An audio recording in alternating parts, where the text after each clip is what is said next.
Olá, que tal? Sejam muito bem-vindas, bem-vindos e bem-vindes ao mais um episódio do nosso podcast Língua de Nós Outras, um espaço onde a escuta é ponte, a palavra é política e a língua território vivo de memória, resistência e afeto. Eu sou Cleice Luz, mulher negra, mãe, latino-americana e discente do curso de Letras Espanhol na Universidade Federal do Pará. Também faço parte do grupo de pesquisa Mulheres Amazônicas e Latino-Americanas na Literaturas e nas Artes, o Malalas, onde estudo as escritas femininas e dissidentes na América Latina, sempre com foco nas narrativas que rompem silêncios e enfrentam as violências impostas pelo sistema patriarcal e colonial. Olá, eu sou Gisele Cardoso, mulher negra, professora de língua espanhola, formada pela Universidade Federal do Pará. Também faço parte do grupo de pesquisa Malalas. Sou leitora inquieta, defensora de uma educação transformadora, alguém que acredita que nossas vozes merecem ecoar em muitos espaços, especialmente naqueles que sempre nos negam lugar de fala. Agora vamos para a parte 2 do nosso segundo episódio com o tema A Escrita Feminina na América Latina, uma jornada de palavras, lutas, silêncios rompidos e presenças construídas. Se você já acompanhou a primeira parte desse episódio, que alegria te reencontrar por aqui. E se por acaso você ainda não ouviu a primeira parte, já fica o convite. Depois volta lá e confere, porque tudo se conecta, como um fio de vozes e histórias que segue se entrelaçando.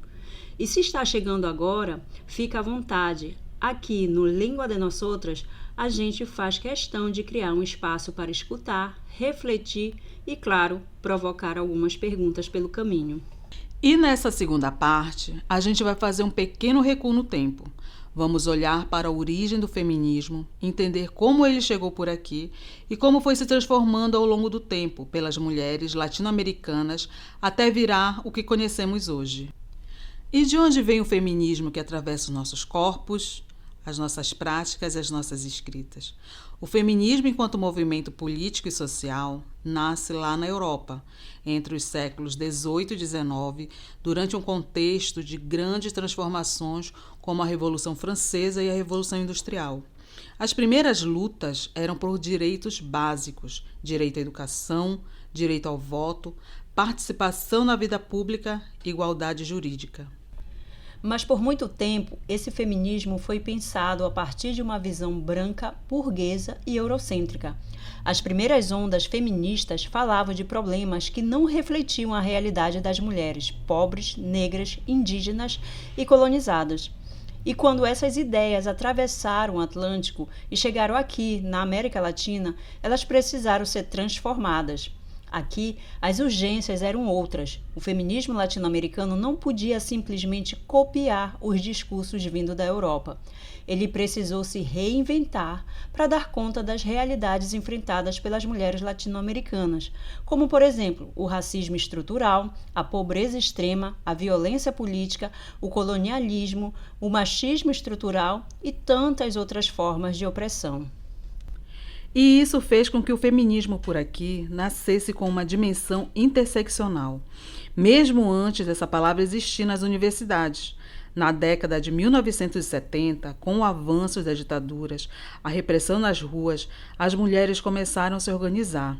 Fundaram jornais feministas, criaram grupos de apoio às mulheres vítimas de violência, marcharam nas ruas e começaram a questionar não só o Estado, mas também o machismo dentro dos próprios movimentos de esquerda. E nesse contexto, escrever também virou um ato de rebeldia.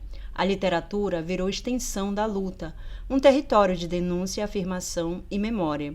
Foi ali que muitas mulheres começaram a transformar o ato de escrever em um gesto político de sobrevivência, como, por exemplo, as autoras Alfonsina Storni, na Argentina, Isabel Allende, no Chile, Victoria Santa Cruz, no Peru e Lélia Gonzalez, no Brasil, entre inúmeras outras autoras.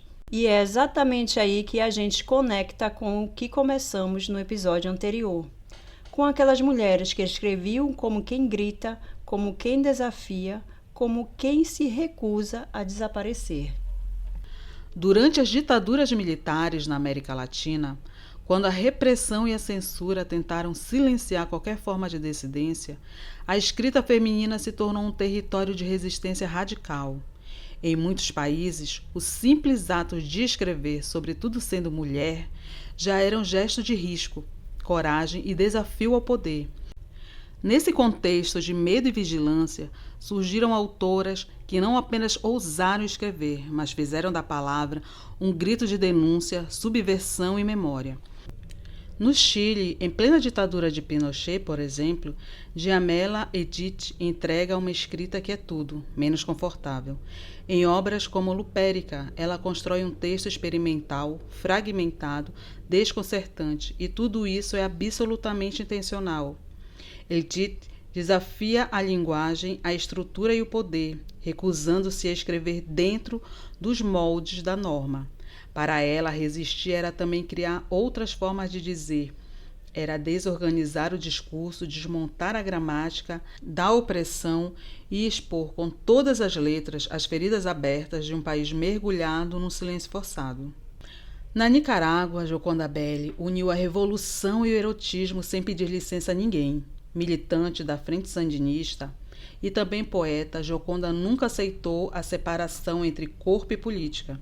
Seus poemas celebram o desejo feminino, mas também falam das utopias, lutas e emancipação. Em um tempo em que os movimentos de esquerda reproduziam o machismo, Belli reivindicou o direito de ser mulher e revolucionária ao mesmo tempo, com a sensualidade, com raiva, com ternura e com força.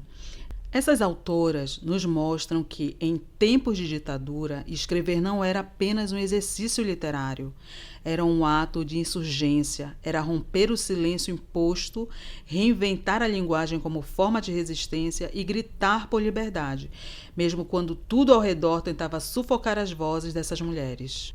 Cleice, conta mais um pouquinho para a gente sobre esses corpos que escrevem na América Latina.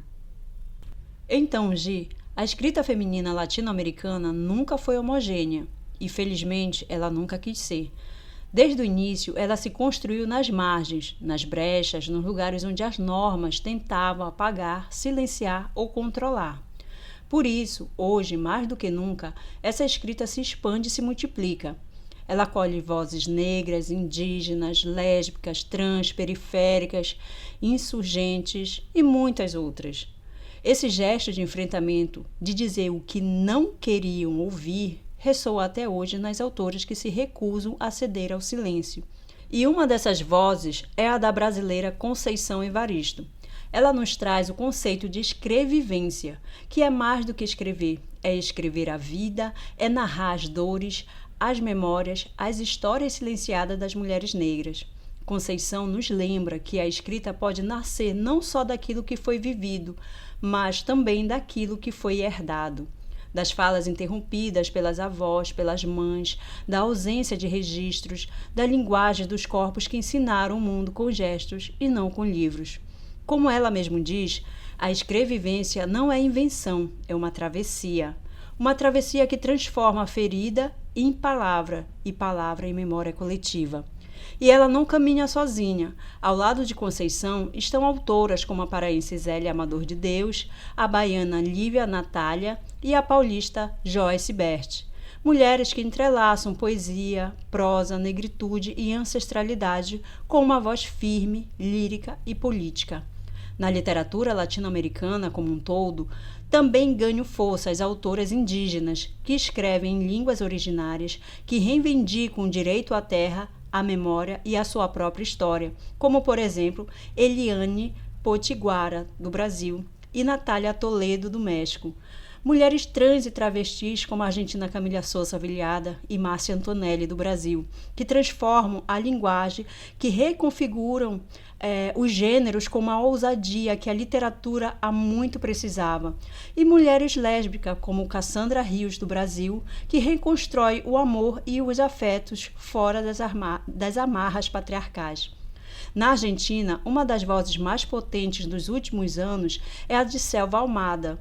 Em obras como Chicas Muertas, ou Garotas Mortas em português, ela denuncia com coragem e sensibilidade as violências de gênero, o feminicídio e as masculinidades tóxicas que atravessam a vida cotidiana de tantas mulheres latino-americanas.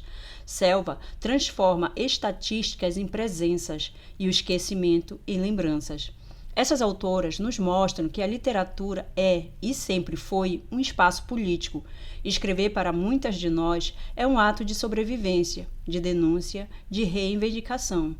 Elas querem refazer a literatura desde dentro, com seus corpos, suas línguas, suas dores, suas alegrias. Porque não existe uma única escrita feminina. O que existe são muitas vozes insurgentes, plurais, teimosas, dizendo juntas, estamos aqui, e a nossa palavra também conta. Essas autoras ampliam nossa compreensão sobre o que é, afinal, a escrita feminina. Elas deixam claro que não existe um único modo, nem um único estilo de expressão. Ao contrário, elas encararam a pluralidade, a diversidade de vozes, a perspectivas de experiências que coexistem dentro desse enorme guarda-chuva da escrita feita por mulheres. Para elas, escrever vai muito além de colocar palavras no papel. É um grito de afirmação. Elas questionam estruturas, subvertem hierarquias e abrem novas possibilidades de sentido e existência. Por isso, a escrita feminina é sempre um ato político e poético, um instrumento de redefinição de identidade, um campo fértil para a construção de novas narrativas, um convite para a gente reconhecer, escutar e valorizar a multiplicidade dessas vozes que seguem transformando não só a literatura, mas também toda uma sociedade. E falar sobre a escrita feminina na América Latina é reconhecer séculos de luta, de coragem e de reivindicação. São mulheres que escreveram e escrevem apesar do silêncio, apesar do machismo, apesar da violência e, principalmente, apesar da invisibilidade. Ler essas autoras é praticar uma escuta atenta, sensível e aberta. É enxergar o mundo por outras lentes, por outras vozes, por outras experiências e existências. Então, na próxima vez que você abrir um livro de uma autora latino-americana, lembre-se, ali tem uma memória viva, uma denúncia poderosa, um desejo pulsante e, principalmente, um convite à transformação. Essa literatura é uma ponte, uma travessia, um chamado. E você, ouvinte, conta pra gente qual autora faz você resistir, sonhar e seguir em frente. Vamos espalhar juntas essas vozes que nos inspiram. Deixe seu comentário, mande sua mensagem, marca a gente nas redes sociais. E obrigada por caminhar com a gente nessa jornada feita de palavras, memórias e resistência. Aproveita também para seguir o Língua de Nosotras nas plataformas digitais e compartilha com a tua galera. Quanto mais gente ouvindo, mais longe essas vozes ecoam. A tua escuta é essencial nesse caminho. A gente se encontra no próximo episódio. E no próximo episódio, a gente vai mergulhar na obra Mulheres de Minha Alma, da escritora chilena Isabel Allende. Não perde! Eu sou Cleice Luz. Eu sou Gisele Cardoso. E esse é o Língua de Nosotras.